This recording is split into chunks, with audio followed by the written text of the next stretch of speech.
This here is another viewer's broken gaming PC. It apparently turns on but doesn't send a picture out. My oh my, we've been seeing this symptom a lot lately. Now this coming straight from the owner. I'm emailing you because my computer currently does not boot and I have tried multiple ways to troubleshoot, but nothing has worked. That's never a good sign. Oh, okay, I remember this email now. So I kind of combed through it before I agreed to try to fix it for him.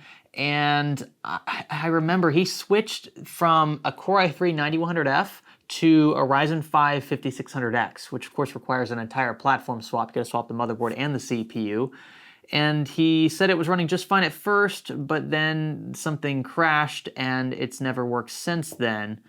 I wonder if he even bothered reinstalling Windows when he made that platform swap, because jumping from anything Intel to anything AMD or vice versa without completely reinstalling Windows on that primary boot drive is gonna cause some problems. And that was something I asked him right away. Before I even agreed to fix it, I asked, when you switched from Intel to AMD, did you reinstall Windows? And his response was, no, I did not. Was I supposed to? This owner has tried QFlash, flashing different BIOSes. He's resetted the CMOS. He's even replaced his power supply. He's gone through so much trying to get this thing to work. I feel bad because that's a lot of work. And what I think this is gonna come down to is software. I think he's just, because he's swapped platforms and kind of just shocked the boot drive and the drivers that are set up around a particular platform, he's running into serious issues that are preventing his system at this point from turning on. Now that's a pretty severe case. Usually you'll just see performance hits, but for that to keep the system from powering on, there might be something else on the DL going on. So we'll give the system the full run through on the hardware side of things, but I think at the end of the day, we're definitely gonna have to reinstall Windows on the boot drive. We might even upgrade him. Actually, you know what? That's a good idea. Let's just swap out his boot drive for an even better one. So the current drive in this viewer's rig is a 500 gig 2.5-inch SSD. SATA drive, SATA speeds. This drive here from Crucial, an MX500, is a 1 terabyte drive, so it's got double the capacity. It is still limited, of course, by the SATA interface, still a 2.5-inch drive, but that double capacity means that he can store extra games on it and the like. And since I'm also going to be setting this up as a boot drive for him, he can take that SSD that's currently in his rig and either transfer important files from it and then bring those to this drive, or he can just repurpose that for some other build, give it to a friend, a family member, whatever he wants. My goal with this upgrade is to give him a bit of breathing room, because at the end of the day, he'll need to either reformat the current drive or set up an entirely new drive as a boot device, since he migrated everything when he shouldn't have from Intel to AMD. Now I don't think we'll need to upgrade anything else. I've taken a look at the other components and the balance seems okay, so out of necessity I think just the SSD will need to be swapped out. I did notice though that his fans are all flipped backwards, including the exhaust at the rear. Well, what should be an exhaust, it's actually set to intake, as are the two top fans. So he has 3 intake fans in places where you wouldn't expect intake fans, and then the 2 fans up front here are actually set to exhaust. I think the rationale here centered on the fact that this case doesn't have a perforated front panel. It's completely sealed off and we just have vents along the sides. So maybe he thought, well, it's just gonna be easier for air to be pulled in from the top and back. And that might be the case. You might save a few degrees Celsius in the long run, but you're also inviting dust. And the system, despite it being relatively new, already has quite a bit of dust caked up on especially the fan blades themselves that are set to intake at the top and rear. So I'm going to flip all this back around. I think at the end of the day, you're still gonna have quite a bit of resistance up front, whether you're exhausting or intaking air. So just to save him a bit of breathing room, or save his components a bit of breathing room when dust gathers in here in the long term, I'm gonna swap all this backwards for him. He's also got the CPU fan set to exhaust this way. It's really weird. It's all backwards. I'm sure it'd be fine, like from a functional standpoint, but it all just looks very weird. I don't really think it's the way to go. If I was building this system myself, I would have swapped everything back into the conventional layout. So we'll take care of that, and then we'll also get that SSD in here, and then assuming we can get the build to post after whatever we do to fix it, he'll be good to go. So with all that out of the way, let's get into the troubleshooting process. Stay with me. If you're a frequent traveler or public Wi-Fi user, you should probably consider using a virtual private network. Cue in NordVPN, a leading VPN service. See, VPNs provide secure and encrypted tunnels for your online traffic. They mask your IP and keep browsing histories totally private. NordVPN offers an unbeatable combination of impenetrable security, fast connection and unlimited bandwidth. And it can all be done with just a single click. You can even work around location-dependent restrictions with it. See, when I'm traveling in Europe to see the wife's family, a lot of the shows I like to watch aren't supposed to be seen over there.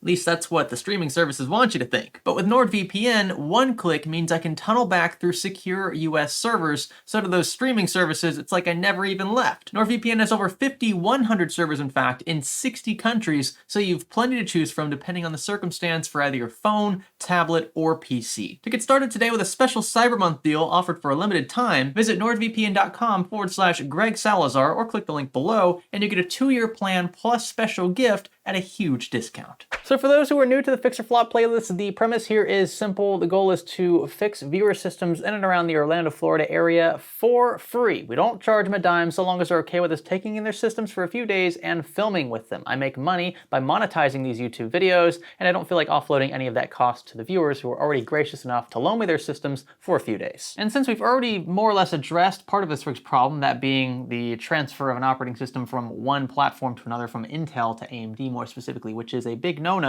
unless you want driver conflicts, blue screens of death, and performance hits. All of that has been documented by us here in the studio, and I'm sure others have seen that as well.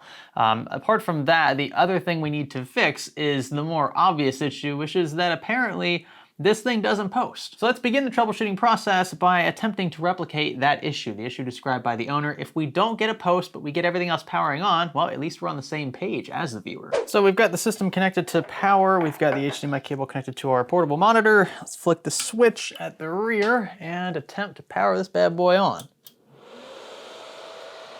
Whoa. Fan curve is maxed out there. I wonder what's gonna happen. It works. It works just fine. Let me talk to the owner. Right, so here's the situation. I emailed Tyler, the owner of the system, and this is important here. I didn't let him know the system powered on. At this point, I had just asked him to elaborate on the issue at hand. I wanted to see if he could give me any more info. And he told me that the system would power on, the fans would spin, everything would light up, but no matter what he tried, he could not get a picture out. That I checked was consistent with what he sent earlier in the email chain. Now the next kicker, I wanted to see if he was fishing for maybe a free upgrade or something, because I know that's something that a lot of people expect going into this, but you have to have a genuine problem in order to actually qualify. So if you were just lying for the sake of getting an upgrade, you're not going to get an upgrade. That's not how it works here. And I will call you out on it if I suspect that. So my next response, it was tactful. I told him, tactful, is that a word? I told him that it powers on just fine for me, ... That's all I said. I said everything works just fine. And I wanted to gauge his response. His response was actually a breath of fresh air. All he said was, wow, that's actually really surprising. Didn't see that coming, but I apologize for wasting your time. I didn't mean to make you drive out and meet me and attempt to film a video for a system that actually works. That's my bad. I can pick it up at your earliest convenience. And it just was what he said in that reply. And that was all I needed to hear, because at that point, if he was willing to just pick the system back up, he's not fishing for an upgrade. If he was, he wouldn't have offered first off to pick it up right away. And he also probably wouldn't have apologized for quote unquote wasting my time, even though he hasn't. We can still make a really good video on this topic here of transferring an SSD from an AMD or Intel platform to the opposite platform. That is no good, and I'm going to show you why right now. So this here is Cinebench R23, the latest Cinebench release, and you can see we've got his Ryzen 5 5600X detected. That's 6 cores, 12 threads, Zen 3 architecture. Really, really efficient, very powerful Zen 3 cores here. And I believe the CPU is running at stock. Now, I've gone through and disabled a lot of background tasks.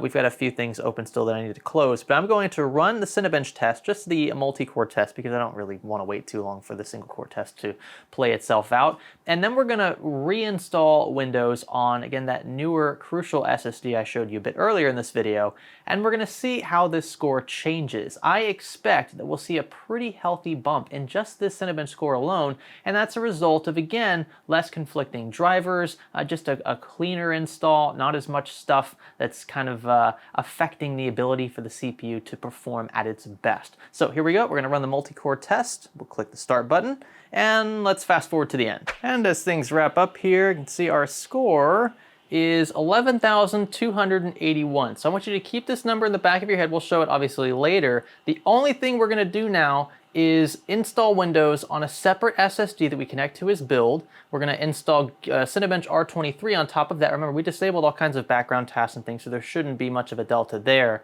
And then we're gonna rerun this test and see how much different our score ends up being. And just to be even more thorough, we'll also run Unigine Superposition to see what's going on with the graphics side of things. Everything's kind of too large. You can see this this window just to start the benchmark is a little too big for this 1080p screen, so he might have the incorrect drivers installed for this machine. I'm not too sure. We're going to run the benchmark before and after anyway because, well, this is what this owner would have experienced prior to us taking a look at it. So here we go. Now this Crucial SSD is going to be the only SSD in this build. I've thought about leaving his old SSD connected to his rig, but I'm not sure how familiar this owner is with computers, and he might accidentally end up booting into that SSD over this one, and I don't want that. So I'm going to remove that one and give it to him so that he can install it if he wants later and transfer files need be. So we'll just disconnect this drive and remove it from his build. And we'll connect the new drive,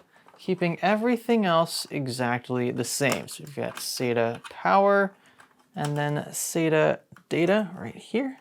And we'll just tighten it down with a thumb screw. Now, installing a fresh copy of Windows is actually fairly simple. We have a dedicated video outlining that process in this video's description to check out if you're interested. But in this one, I'll give you a brief synopsis. First, you want to download the Windows Media Creation tool, connect a drive like this to your primary rig or a laptop or some other device that can connect to the internet, and then have the Creation tool install all the necessary files for Windows installation onto a drive like this. Then connect the drive to a USB port from the system to which you'll want to install Windows. I got that backwards. There we go. Then power on the system and boot into the USB drive you just connected. You should end up at a screen like this. From here, you'll want to click Next and Install. We can skip the product key for now. Then select the version of Windows you want. This will depend on the key you plan to buy. Mine's usually Windows 10 Pro. Accept the license terms and then select Custom Install. This way we know exactly where we're installing Windows. So you can see the only drive connected is drive 0, and we have roughly 1 terabyte of unallocated space. This makes sense because the drive is brand new. So we'll make sure this is selected and then we'll click Next, and then Windows will create a bootable volume of roughly this size for Windows. And that's about it. Once this finishes, you'll run through the typical Windows setup prompts and you should end up on your desktop. It's literally that simple. And there we go. So to kick things off, Cinebench multi-core score 11,563. That's up by a few percentage points, not spectacularly different, but it is something. It's something that he wasn't getting before, so a small improvement there. Now let's check superposition. And okay, well, not much of a difference here. Pretty much the same score. We did update his driver though, so at least he's good there. So this person's setup really didn't benefit all that much from the fresh Windows install. It is still worth noting that you could run into more serious complications down the line. If this person hasn't already experienced a blue screen of death or two, I'm sure it would have come up at some point on this old drive. It's just not recommended. You did see a 2 to 3% bump in CPU performance. That could of course affect frame rates in games and the like, but in terms of overall stability, I think that you want to play it safe no matter what. And I can say from experience, when I've been lazy and just wanted to transfer drives from Intel systems to AMD systems and vice versa, it's just not worth it. Just start fresh, transfer important files, and you'll be good to go. The last things to take care of then are the fan orientations. I spoke to the owner. He's okay with us swapping these back around to the more conventional layout. And cable management, it's not too bad here, but I do want to straighten things up a bit. Might as well since it's here. We'll start with this rear fan. It's all going to be pretty straightforward. All we need to do is just flip each of these around. Need to remove the 4 screws that hold each of these in order to do that. Easy does it. And with the remaining case fans tackled, we can focus on this CPU tower. We've got a fan that has a bunch of cables wrapped around. I don't think this looks very good, so we're gonna try to stuff the extra cabling here behind the motherboard tray just to get rid of it. Let's see, we can rotate the fan like so. Keep it positioned there, and then we'll use these little retention clips to lock the fan in place. These can be kind of annoying. Now we can fix cabling, and both the front and rear need, well, a bit of that.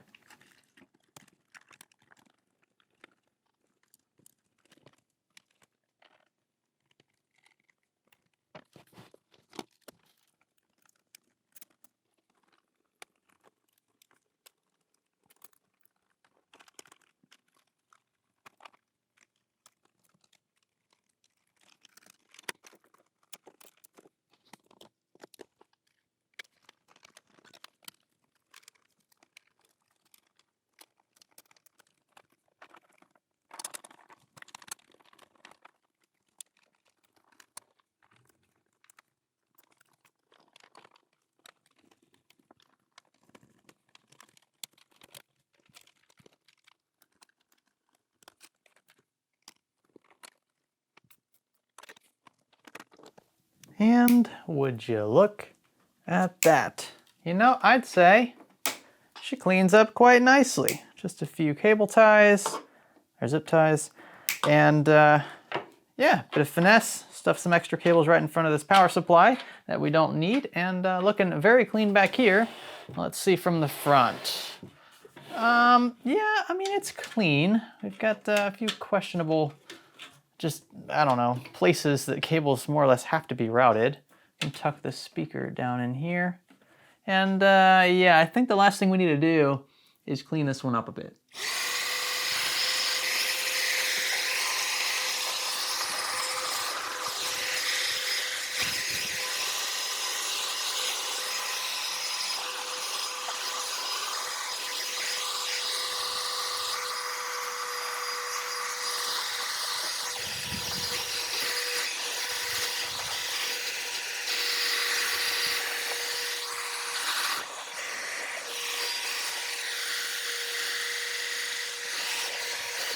All right, looking much better now. Well, that was interesting. Unexpected series of events, sure.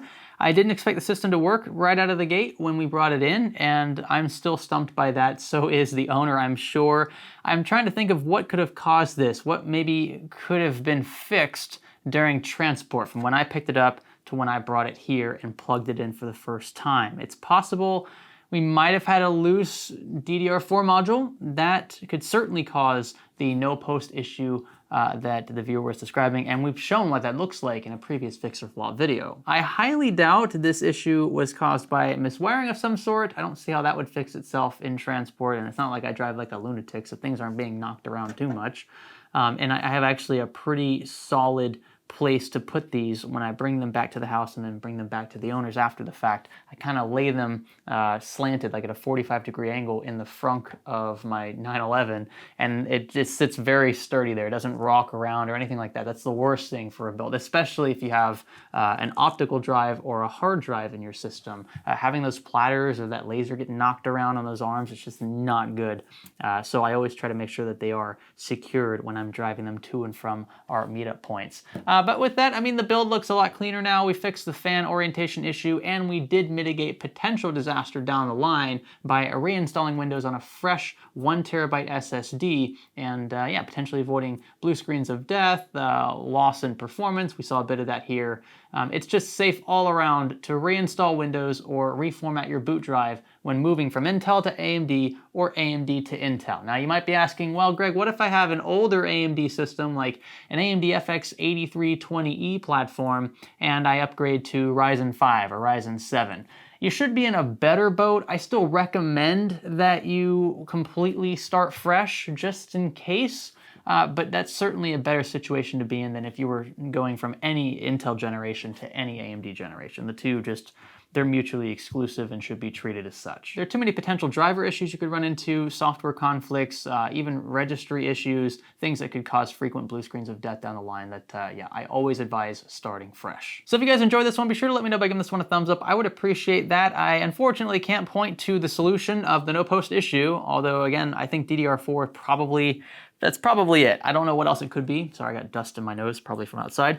But I can't think of any other possible reason why the system wouldn't post at his house and would post in my office.